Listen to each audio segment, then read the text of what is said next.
I just got called out of standby again, and I have to leave to the airport in around 20 minutes. But what actually happens if a pilot doesn't show up for work? Or even worse, gets sick during a flight or gets sick on a layover? Standby in my company comes around every month to every second month. And most of the time it's 3 days in a row, followed by 3 days of reserve in a row.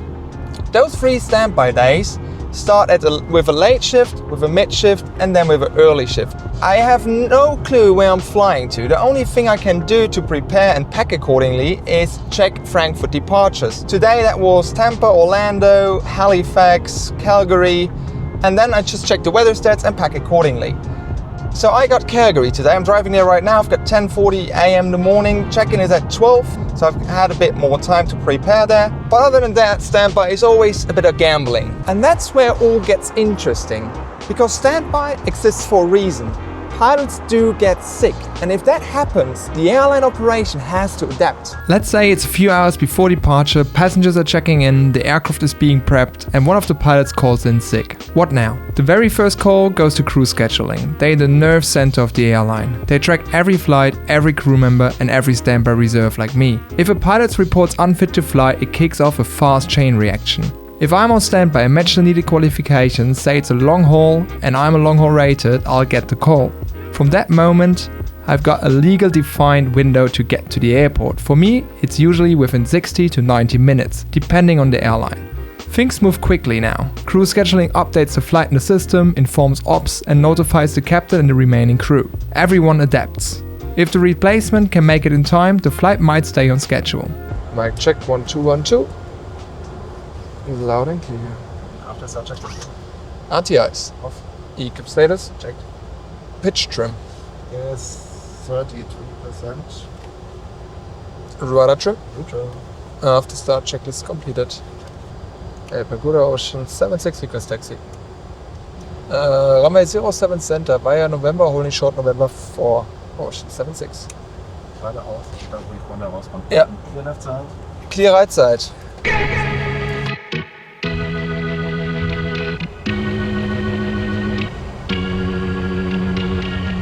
Lima holding short Lima 20 Ocean 76.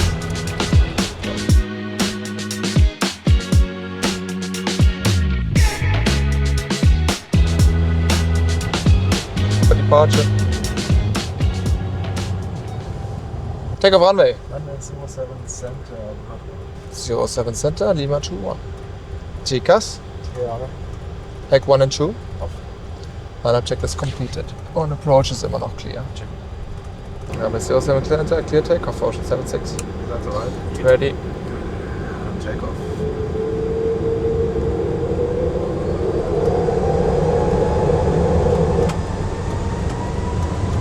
Netflix 49 ist er jetzt auch das. Checked.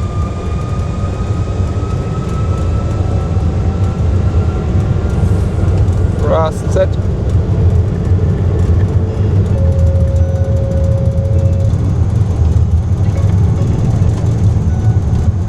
Rotate. Gear up. 120 155 Ocean 76, ciao ciao. The best thing about flying to Calgary, the routing. Started out in Frankfurt, we left Great Britain on the left side, made our way to Eastland. Eastland was unfortunately overcast on that day, but Greenland, man, Greenland was so beautiful on that day. Clear skies, beautiful views. From there on, over the Northwest Passage to Nunavut, and then from Nunavut all the way down to Calgary. Cabin crew, prepare for landing. Bajo ref. H2005. Seatbelts. Minimum. Auto brake. Engine start selector. Approach checklist completed.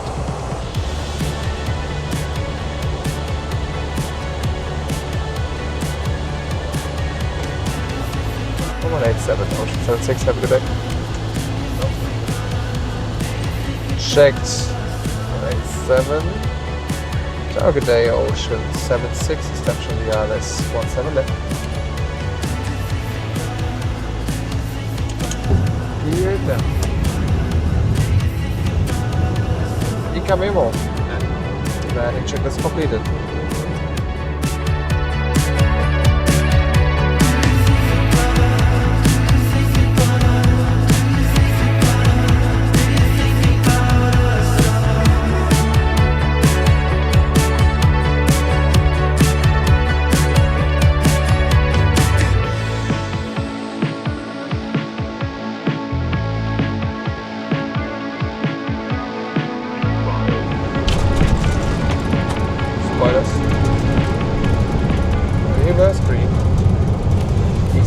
Fit to fly is not just about an illness. There's fatigue, there's stress, there's certain medications, and even something like poor sleep can impair you to fly and operate an aircraft safely. But we pilots, we take it really seriously. So while it might just seem like a delay for a passenger, a pilot calling in sick for work is definitely the right move to do.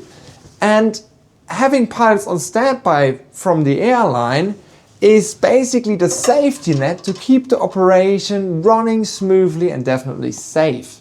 Good morning from Calgary and a warm welcome from today's sponsor, which is Saily. One thing I never want to deal with when I land in a new country is struggling with airport Wi-Fi, roaming fees, or having to look for an eSIM shop where I can get a decent internet connection. That's why I use Saily, an easy to install eSIM app that gives you mobile data in over 200 plus countries. No physical SIM, no contracts, absolutely no stress. Just open the app on your phone, choose the plan for the country you're staying at or you're going to stay at, and just with a simple few steps the eSIM is installed and you're ready to go. You are connected the moment the plane touches down. Whether you're ordering an Uber to get to the hotel, or you're checking a reservation for the restaurant at night, or you just want to call your friends and say you safely arrived at your destination. I just used Saily right here when I came to Calgary yesterday. Right after I got off the plane, I was already online. No setup, no lines, no nonsense, just smooth, instant internet connection. If you travel occasionally, Saily is probably one of those things you wonder how you lived without it. Download the app now, use my code PascalKlr down below in the description, or use that QR code to get your additional 15% off your eSIM plan. And enjoy stress-free connectivity wherever you go and whenever you go. Skip the SIM hunt, skip the roaming fees, just travel smarter with Saily.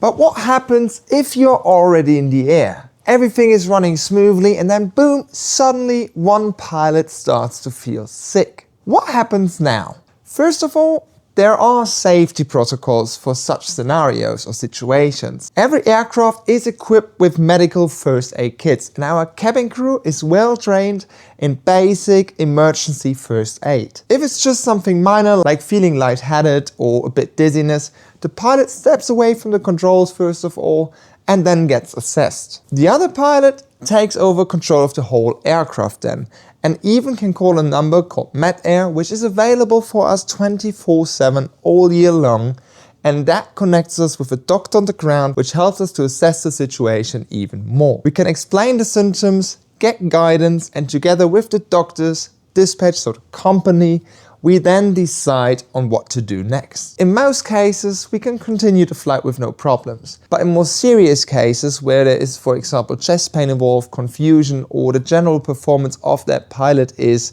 in danger, we may have to divert to the next suitable airport. And yes, technically, one pilot can operate the aircraft alone. The aircraft is certified for it, and us pilots, we are well trained for it.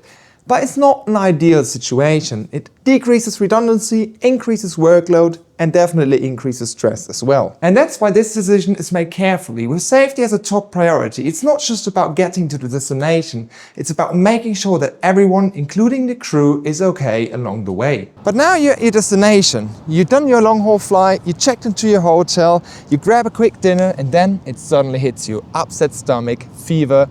It just doesn't feel right. In that scenario, you immediately have to report to the commander and crew scheduling, because that thing sets off a whole other scenario. You're down a pilot away from base, and the airline has to adapt again. At most of our layover destinations, the airline works with contracted doctors and clinics. These are pre-approved by our airline and know how to handle crew. The good thing about it is, we are insured with them, which is a really important thing. Because we go to them, they assess our situation or our illness, and before we can fly again, we need a fit to fly report by a doctor. If it's something minor, the airline may just give you a rest extension of 24 hours. And if you have a 48-hour layover, you're fit to fly again before the flight back even takes place. But if it's anything other, something major, where the doctor can't say you're fit to fly again in about 1, 2, 3 or 4 days, the airline has to send a replacement for you. And that's what we call a crew swap. So another pilot will be activated at my home base or Munich to be then flown to my destination to take the flight which I should have been taking.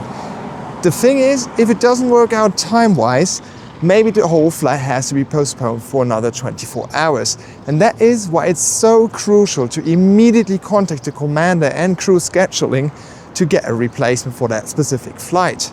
And for us, we stay behind, resting, recovering, waiting for the all clear sign from the doctor. At some point, you may get sent home as a passenger, or crew scheduling has another plan and they assign you a whole new schedule. But it's always built around one core principle, and that is no one has to fly unless he or she is fit to fly. Because being fit as a pilot is not only about how you feel, it is a legal issue. We are required by law to self-assess before every single flight. And if we're unfit to fly, we're obligated to report it. And if we're not only risking safety, but also our license. After start checklist. Off. Checked. 30.8% set. Neutral. Danke. Flight controls. Brake check.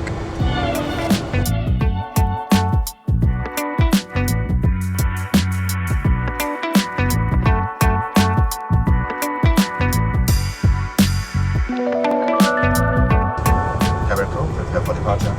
Line-up checklist. 17 left, full length. TAR, right? Off. Line-up checklist. Off section.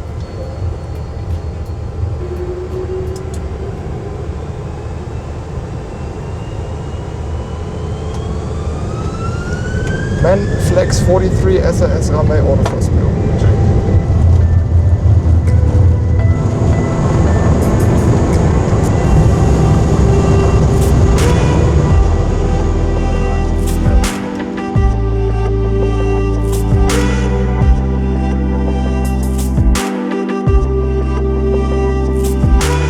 So what actually counts as unfit? It's not just the big stuff like the flu or an injury. There are smaller things that can ground you too. For example, a common cold with congestion. That can mess with your ears during pressurization. Gastrointestinal issues. You can't be locked in the cockpit for hours if you need the bathroom every 10 minutes. Certain medications, even over-the-counter ones, might impair judgment and reaction time. And then there's fatigue. If you didn't sleep properly the night before or you're jet-lagged and not mentally sharp, that alone is enough to call out. We are trained to take all that seriously. The company also has a clear medical guideline, and we get regular training on when to fly and, more importantly, when not to. It might sound strict, but there is a good reason.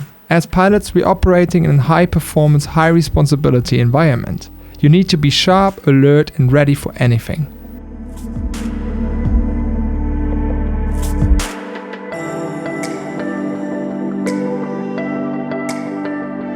On this standby trip, everything has gone smoothly. I was on time 2 days ago, no further delays, but even if I didn't, the system worked. Whether it was a call from standby, a mid-flight medical decision, or layover illness, every scenario is built into our operations. That's the thing. Aviation is a machine that plans for the unexpected. And the pilot's health is a huge part of that.